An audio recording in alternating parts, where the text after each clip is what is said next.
tutustumaan Smartliner 170 veneeseen.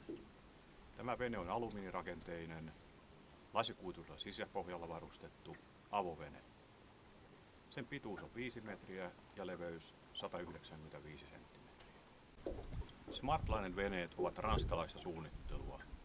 Veneet valmistetaan Shanghain lähellä olevassa tehtaassa alumiiniosiltaan valmiiksi ja tuodaan Suomeen puolivalmiina. Lopullinen kokoonpano tapahtuu Suomessa.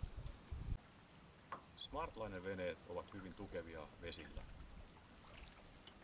Reunakuormitus ei kallista venettä juuri lainkaan. Ja huomaa myöskin, että veneen sivut ovat hyvin tasaiset. Ne eivät haittaa verkon laskua tai muuta kalastusaktiviteetteja.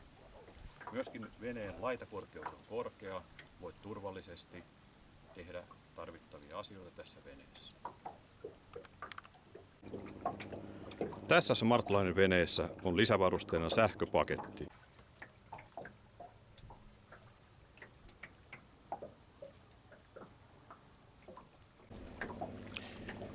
Veneen keulassa on hyvä kansi, josta on helppo tulla veneeseen. Samoin keulakannen alla on käytännöllinen säilytysverkko. Manuaalinen pilssipumppu kuuluu Smartliner 170 veneen vakiovarustukseen.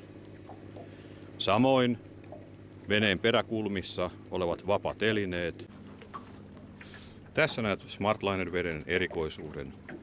Veneen keskellä kulkee kaukalo, joka kerää kaiken veden, joka on veneessä esimerkiksi sateen yllättäessä. Vene pysyy kuivana ja vesi pysyy tuolla kaukalossa.